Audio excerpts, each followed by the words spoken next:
Meghan's latest blunder is revealed, as Sussex's lucrative venture kicks off. Greetings and a hearty welcome back to the Princess Diana News YouTube channel. If I were to make a wager, I would bet that Meghan possesses skill in poker, considering how discreetly she has been guarding her cards recently. There have been ongoing reports suggesting that Meghan is on the verge of launching a new digital venture. However, what precisely does this new business endeavor consist of? It is uncertain, but speculation is arising about a potential alternate career path for Meghan Markle. There are reports suggesting that she is currently dedicating herself to crafting her own book. Publishers have not made any official announcements or distributed self-congratulatory statements. However, in recent times, biographers have independently suggested that Meghan could potentially be writing her own memoir. Initially, Tom Bower was the one involved. He has earned our trust. He is the brilliant mind behind last year's Revenge, Meghan Harry, and the epic clash of the Windsors. He made an appearance on GB News, a British television channel. He expressed his belief that the Duchess, who is known for her hypocrisy, is currently working on her memoirs, which he predicts will be an immensely successful financial venture. Following that, we received insight from the esteemed royal historian, Andrew Loney. He conducted thorough research on the lives of Edward VIII and Wallis Simpson, as well as Lord Louis Mountbatten and his spouse, producing highly impactful biographies. During an interview with the Daily Beast, he revealed that both Meghan and Harry have additional books in the works. If you happen to approach their luxurious McMansion, resembling an Olive Garden restaurant in Montecito, you might catch the faint sounds of a laptop keyboard tapping away. In all fairness, it was previously mentioned that Harry's agreement with Penguin Random House involved multiple books, therefore it is logical that he is obligated to release another one.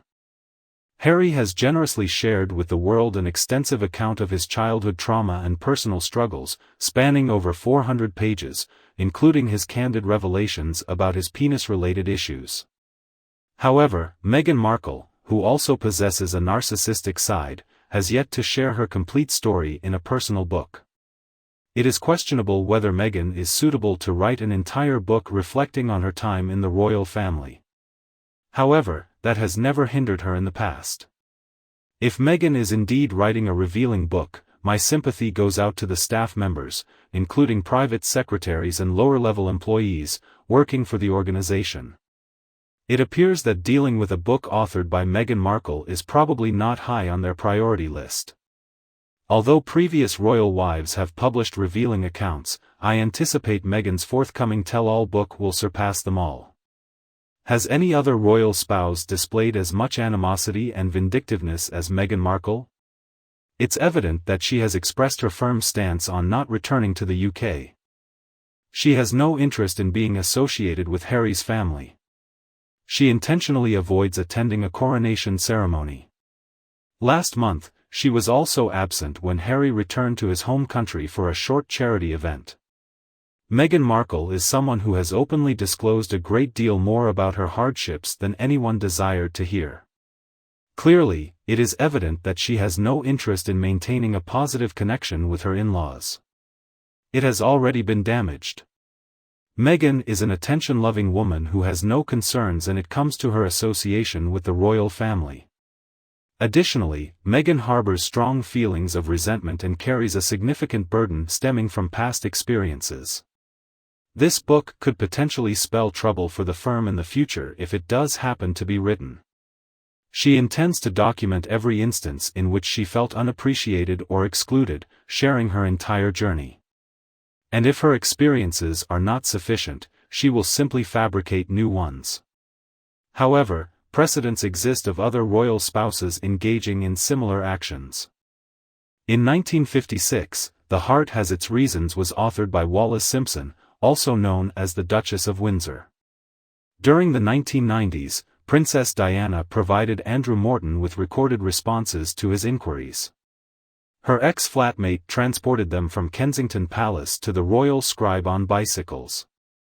In 1992, a groundbreaking book was published that had a profound impact on the palace, causing significant disruption. Someone who could have been royalty expressed that life within the royal family was incredibly wretched, to the extent that they had made multiple attempts at ending their own life. Presently, it is difficult to adequately convey the immense impact that this book had. It felt as though the charming fairy tales we embraced were mere fabrications, and the unveiled reality was far more ominous and malicious. Subsequently, Fergie joined in the activity. Sarah Ferguson, also known as the Duchess of York, authored my story in 1996, and subsequently continued her literary journey with the publication of Finding Sarah in 2011. Later on, she opened up about the challenges she encountered as the spouse of a royal, leading to an emotional collapse following her divorce from Prince Andrew, the Duke of York. In the past, Fergie's condition was so concerning that her friends were fearful of the possibility of her causing harm to herself. In 2016, she made a revelation. In the well-known Oprah Winfrey interview in 2021, Meghan expressed her desire to no longer continue living. In the recent era, she became the third royal consort to suffer from thoughts of self-harm. In 1994, King Charles joined forces with journalist Jonathan Dimbleby to create an authorized biography that depicted his late parents, the Queen and Prince Philip, as somewhat distant and neglectful figures who largely overlooked him. However, Philip did offer a response. Only a small number of family members possess it. However, despite all of this, the late Queen remained present throughout. Diana, Fergie, and Charles had strong boundaries out of deep reverence for the late Majesty. Despite the Queen being alive at the time Harry began writing Spare in April 2021, Harry began his writing journey for Spare. There was a high likelihood that it would be launched while she was still present. In consideration of his grandmother potentially reading it, Harry composed the book. What if Harry decides to write a book once the Queen has already passed? What sort of blunt truths or falsehoods could he potentially reveal? If Harry reaches a point where he sees no consequences, what might he bring to light? Considering that Meghan and Harry are no longer permitted to reside in Frogmore Cottage, the institution disregarded their endeavors to enforce accountability for the firm. In recent times, Harry sought to spontaneously spend a night in one of Windsor Castle's 52 exclusive sleeping quarters, but unfortunately, his request was turned down. Overall, it is evident that Harry and Meghan's professional lives have been negatively impacted. We are not aware of any latest Netflix ventures. Naturally, their venture into podcasting was a complete failure. When considering creating material for platforms like Netflix and producing podcast series, it seems that books emerge as a more favorable option for the dynamic duo. It has been reported that Meghan's children's book, titled The Bench, has allegedly achieved the highest ranking on the New York Times bestseller list. Spare achieved unprecedented success by setting multiple world records as the fastest-selling non-fiction book of all time. Now, it is unlikely that we can rely on these figures. However, these are the numbers that exist. All we're really being told is that they are in the process of authoring books, to be fair. They might not be engaged in the process of composing autobiographies, they could be working on other forms of writing. It is possible that Harry is penning a piece on how to lure hummingbirds to the feeder designed specifically for them. He recently acquired a hummingbird feeder.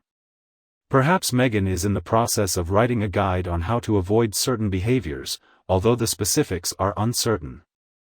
If Meghan and Harry decide to change their course and retrace their steps within the royal family feud, it would entail a significant level of risk. It has the potential to diminish their support base even more in the U.S., as it could further solidify the perception in certain individuals that they are simply a pair of privileged complainers with a sense of entitlement. Much has evolved since Charles discussed his unhappy upbringing in the 1990s during an interview with Dimbleby for his book. Philip, who was portrayed unfavorably in that narrative, retaliated by giving an interview to The Telegraph. He claimed to have never engaged in conversations regarding personal affairs, suggesting that the Queen has likely refrained from doing so as well. There are only a handful of family members who have an idea of what his reaction would be if he were able to witness the current circumstances. To put it aptly, he is so overwhelmed with emotions that the existing profanities in English fall short in capturing his true sentiments.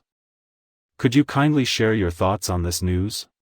I would appreciate it if you could express your opinion in the comments. I'm eager to discuss your feelings and perspectives as well.